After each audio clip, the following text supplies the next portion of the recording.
Napansin nyo ba na merong spike sa shorts views nyo? Or tumaas po ang mga views nyo sa shorts video? Dahil po yan sa changes sa shorts view count. Hello fellow creators, I'm Munju JV. Welcome and welcome back to my channel.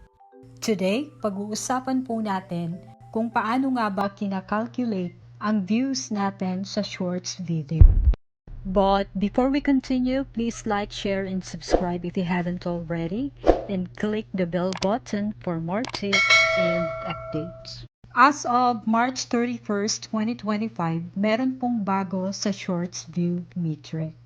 Kung dati po or historically on YouTube, kailangan po munang ma-play ng certain number of seconds ang shorts video bago po siya ma-count as one view. Pero ngayon po, sa bawat pag-play, replay, or even ang pag-swipe away ng audience sa shorts video dahil hindi sila interesado, count po as a view. For example, meron pong 5,000 na nanonood ng shorts mo at meron naman pong 2,000 na nag-swipe away.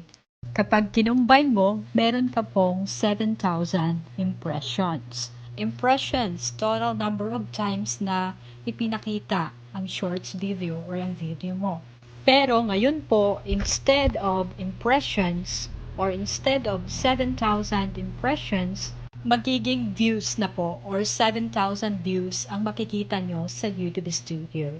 So, meron ka pong 7,000 views. So, lahat po ng nag-swipe away is equivalent to 1 view. So, kung dati po, kailangan munang may several numbers of watch time bago po tayo magkaroon ng 1 view sa shorts video natin.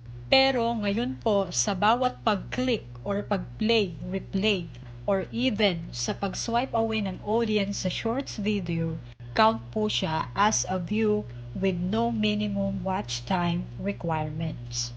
So, paano naman yung existing view metrics or existing shorts view metric? Mawawala na po ba?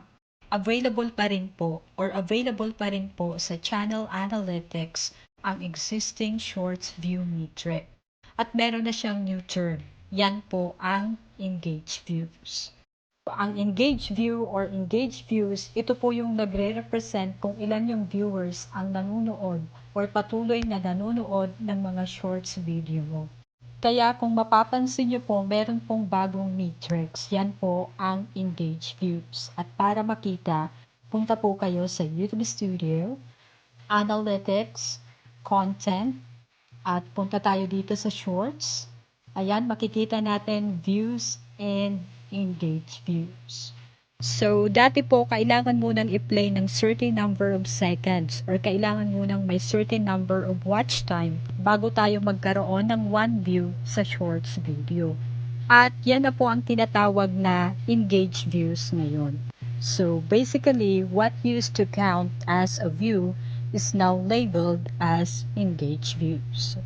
Ang pinagkaiba po ng views and engage views, ang views po, ito po yung total number ng nag-click or nag-play, replay, or nag-swipe away ng video mo with no minimum watch time requirements. Or count po as a view kahit wala pong engagement or kahit hindi nila pinanood ang video. While engaged views, ito naman yung total ng mga viewers na patuloy na nanood ng shorts video mo or kung gaano nila katagal pinanood ang shorts video mo. Kaya kung mapapansin nyo po, meron pong spike sa shorts video nyo simula po noong March 31st, 2025 dahil po yan sa changes. Pero ang tanong, Okay, narito ang tanong. Ang tanong! Ang tanong! more views, more money nga ba? Not exactly. Makikita po natin na mataas po ang view counts ng shorts video natin.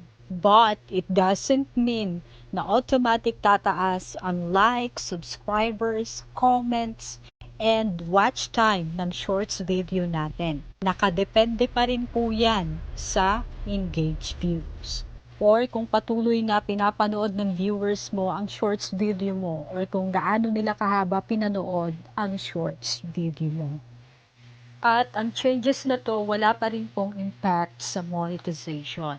kailangan pa rin pong ma-reach ang 10 million public shorts views in the last 90 days para po ma-monetize. Medyo pinaasa lang tayo ni YouTube ngayon. Parang ex mo lang na pinaasa ka, di ba? Oh no! Dahil makikita natin na may mataas na view counts ang shorts video natin. Pero hindi po malaki ang kita natin. Nakadepende pa rin po sa engage views ang kita natin. Okay? At makikita nyo po sa YouTube Analytics Advanced Mode ang mga viewers na patuloy na nanonood ng mga shorts views nyo.